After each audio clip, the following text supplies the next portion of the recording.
Continuamos en la UNED y estamos en el grado de Geografía Física. Vamos a hablar de geomorfología climática. En 1913, el autor de Martone introdujo el término geomorfología climática y en 1926 hubo una reunión sobre el análisis de las formas de relieve que supuso el intento más importante acerca del estudio de la problemática de la geomorfología climática. Hacia 1950 aparecen los primeros trabajos de Bedel que culminan en 1977 con la publicación del libro Geomorfología climática y más tarde, en 1980, escribe sobre las razones morfoclimáticas. En 1960, otro autor, Bayrot, escribe sobre las zonas tropicales húmedas y áridas y en 1965 varios autores ya distinguieron hasta 13 zonas morfoclimáticas. Más tarde, otros se unieron con sus estudios al desarrollo de la geomorfología climática. Hablemos de clima y morfogénesis, la influencia del clima en las formas del relieve.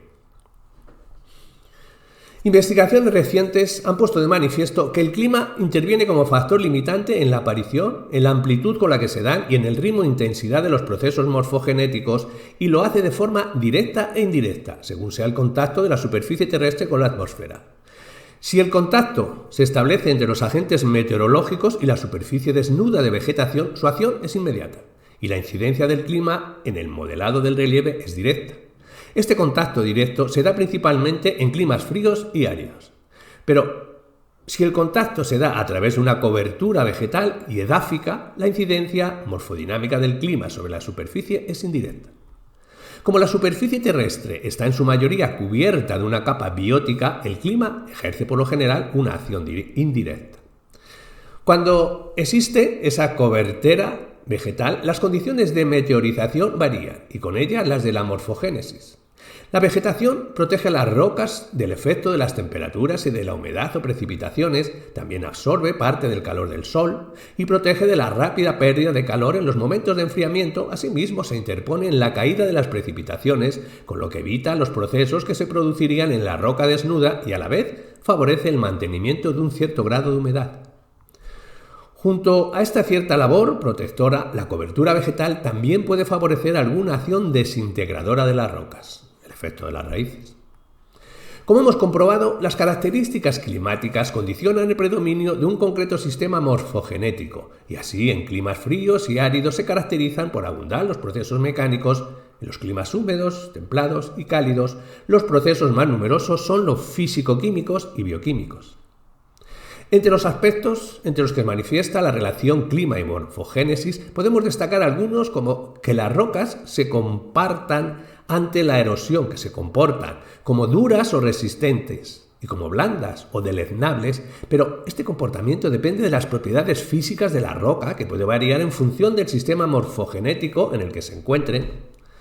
También destacaremos que la alternancia de rocas de distinta resistencia a la erosión provoca la actuación de la erosión diferencial, dejando en resalte las rocas duras y haciendo desaparecer las blandas. Pero esta erosión diferencial es distinta según sea en el clima que se encuentren. En los relieves estructurales también se pueden observar una diferente evolución sobre el clima en el que se hallen. Y por último, se puede decir que no hay muchas formas de relieve específicas de un determinado tipo de clima, aunque en algunos sean predominantes unas concretas. Los valles glaciales en climas fríos, las dunas en zonas de desierto. De todo lo expuesto se deduce que la acción del clima resulta fundamental en cada región y que actúa condicionado la respuesta de cada estructura geológica. Hablemos de paleoclimas y herencias morfoclimáticas, los climas del Cuaternario. Es en el Cuaternario cuando se han podido detectar mejor los continuos cambios ambientales. A lo largo de las eras geológicas se han sucedido una serie de climas diferentes, unos y similares otros, que son los denominados paleoclimas. Los climas del Cuaternario se han podido estudiar gracias al análisis de las huellas que han dejado en distintos medios. Limos marinos, barbas de los glaciares, suelos fósiles, restos prehistóricos. Y de todos estos estudios se han extraído como conclusión la existencia de una serie de sucesivas glaciaciones. Una de las áreas donde se han realizado dichos estudios son los Alpes, donde se han obtenido 4 glaciaciones, Guth, Minder, Riesch y Vogt. Esta última glaciación terminó en un periodo de intenso frío y desde entonces se han sucedido periodos de frío y calor, de mayor o menor duración. Entre las glaciaciones, en las que el hielo cubría gran parte del continente europeo, se intercalaron periodos interglaciales en los que el clima era más cálido. Al sur de las áreas cubiertas de hielo se establece la existencia de periodos pluviales e interpluviales. En cada dominio morfoclimático se puede observar la existencia de formas que se están originando en la actualidad, llamadas formas vivas, y las de otras cuya formación fue en épocas pasadas y denominadas formas heredadas o relictas. A la vez que el clima, hay otros actores dependientes de él que han influido en la configuración de las citadas formas relictas. Uno de ellos es la vegetación. Los paleoclimas llevaban asociado un característico tipo de vegetación que no tiene por qué coincidir con el actual. Ese tipo de clima propiciaba o desfavorecía la actuación de los distintos tipos de erosión, por lo que daba lugar a diferentes formas de relieve. Otro aspecto a destacar es la acción erosiva del hombre, aunque en aquella época resultaba mínima comparada con la actual. Trasladar en el tiempo cómo ha sido la actuación de la erosión en el pasado es una tarea complicada. Determinadas formas son fáciles de reconocer, pero hay otras ocasiones en que es muy difícil determinar si las formas que vemos son de épocas pasadas o no. Como norma general, se puede afirmar que cuando una determinada forma de relieve no ha podido producirse en las condiciones bioclimáticas de la región en la que se encuentra, es evidente que es una forma del pasado, es decir, una forma relicta. El sistema bioclimático actual es el que permite la conservación o no de las formas que se originaron en el pasado.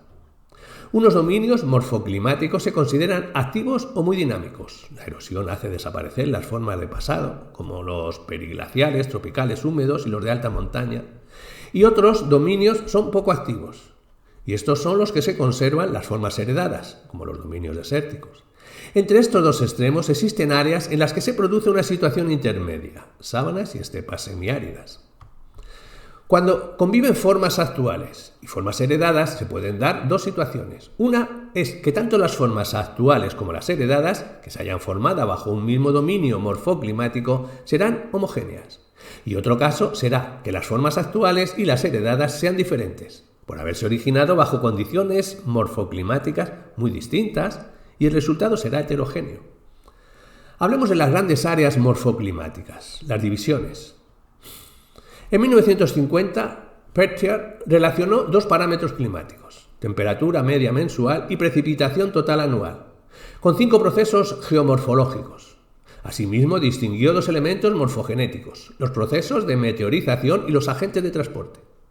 Como resultado de ese análisis, propuso 9 regiones morfogenéticas diferenciadas por un conjunto de procesos geomorfológicos característicos. Otros geomorfológicos han tratado de hacer nuevas regiones sin llegar a un acuerdo. De estos numerosos intentos de dividir la Tierra en áreas o dominios morfoclimáticos se deducen serias dificultades. Basándose en criterios climáticos y biogeográficos, Tricard realizó la división morfoclimática de la Tierra en 4 zonas con subzonas. Hablemos de ellas. División morfoclimática de Tricard. Zona fría. Su característica fundamental es la importancia fundamental del hielo, ya que es una acción, la predominante, y que la divide en 2 dominios, la glaciar y la periglaciar. La glaciar, en el que la circulación del agua se da en forma sólida, y la periglaciar, donde el hielo tiene una acción fundamental, pero existe una escorrentía líquida estacional. La zona forestal de latitudes medias. Estas son áreas transformadas por el hombre en mayor o menor medida y en ellas existen gran número de formas heredadas. Las divide en 3 dominios: marítimo, de invierno a suave, continental, de invierno frío, y mediterráneo, de verano seco. La zona árida y subárida, de latitudes medias y bajas, se caracteriza por tener una escorrentía intermitente y vegetación de estepa. Y por último, la zona intertropical. Sus características fundamentales son elevadas temperaturas, intensa humedad, así como una escorrentía eminentemente fluvial, que diferencia 2 dominios, la sabana y el bosque. En la sabana, en la que la cubierta vegetal es poco densa, el tipo de arrollamiento característico es el difuso y la meteorización más intensa es la química. Y en el bosque, en la que la cubierta vegetal es espesa, con gran humedad, y donde la acción más poderosa es la bioquímica. Se localiza en las altas latitudes de ambos hemisferios, más allá del paralelo 60. Su criterio diferenciador es el frío y las precipitaciones en forma de nieve. Dentro de esta zona se establece una subdivisión en dominios, el glacial y el periglacial. Hablemos de ellos. El dominio glacial. Su característica fundamental es la presencia permanente de hielo, por lo que su límite coincide con el de las nieves perpetuas o en el clima de Köppen. Los procesos. El hielo es un agente erosivo que ejerce una labor de ablación y transporte a la que se suma de las aguas de fusión que aparecen en los márgenes de los casquetes glaciales y por debajo de cierta altura en los glaciales. Junto a la labor erosiva del hielo y el agua actúa otro agente, el viento. En el dominio morfogenético glacial predominan los procesos mecánicos, pero se ven limitados porque los cambios de temperatura son muy escasos y casi siempre por debajo de los 0 grados centígrados. En este dominio, el agente morfogenético dominante es el glacial, que posee una gran capacidad de acción, abrasión, sobreexcavación, transporte, acumulación y evacuación. Y de las formas resultantes diremos que son de abrasión, ablación y acumulación.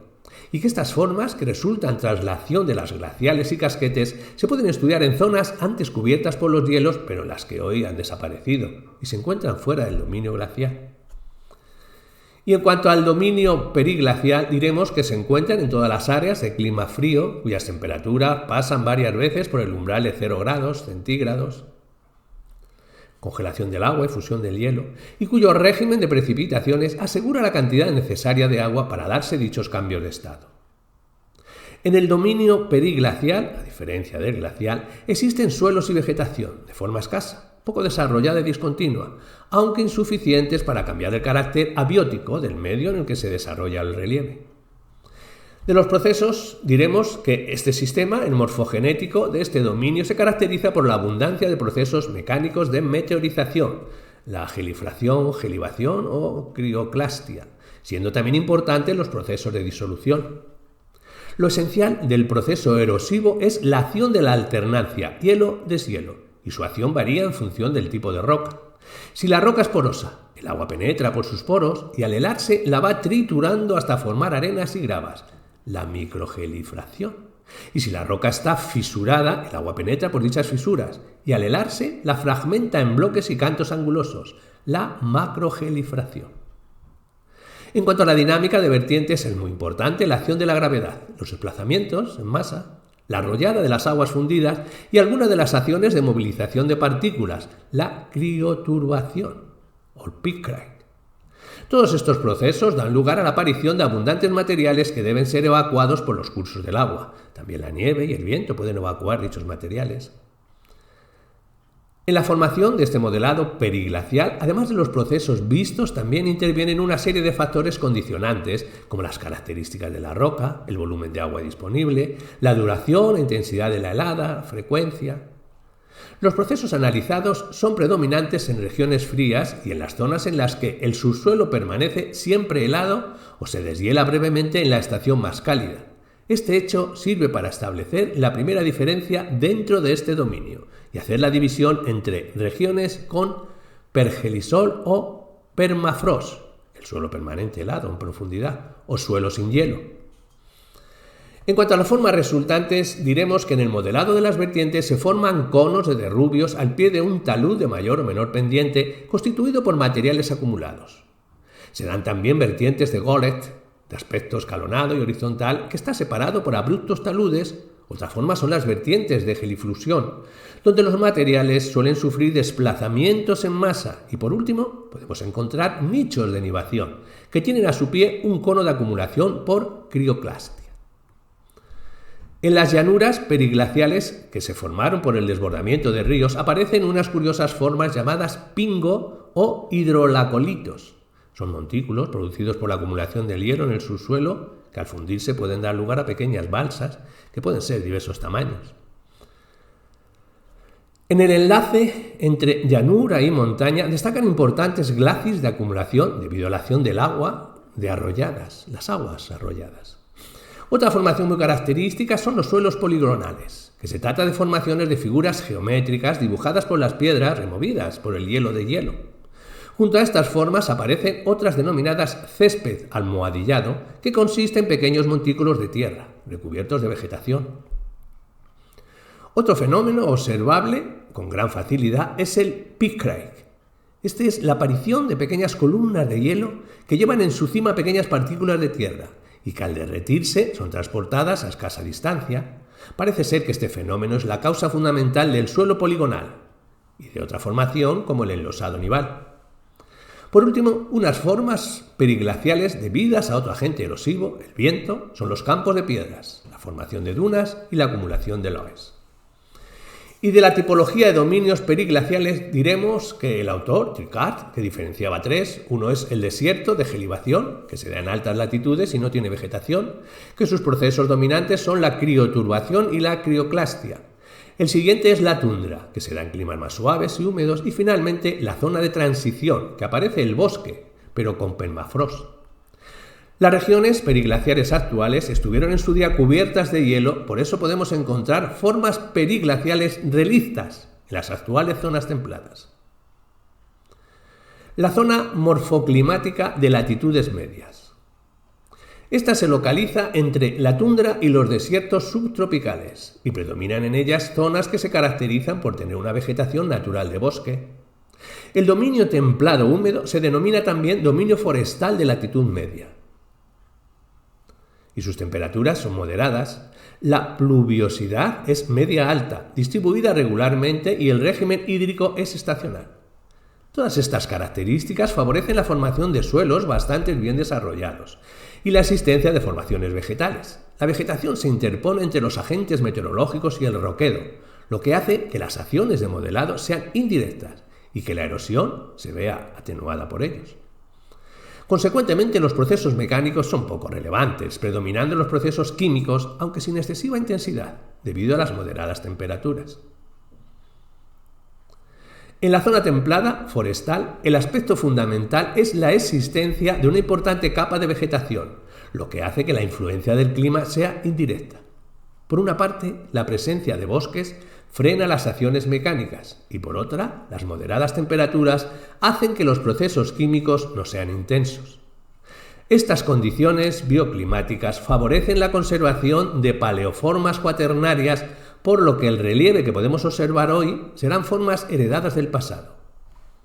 Pero esta zona no es homogénea y se pueden distinguir distintos dominios. En el próximo tema concluiremos y hablando de estos dominios.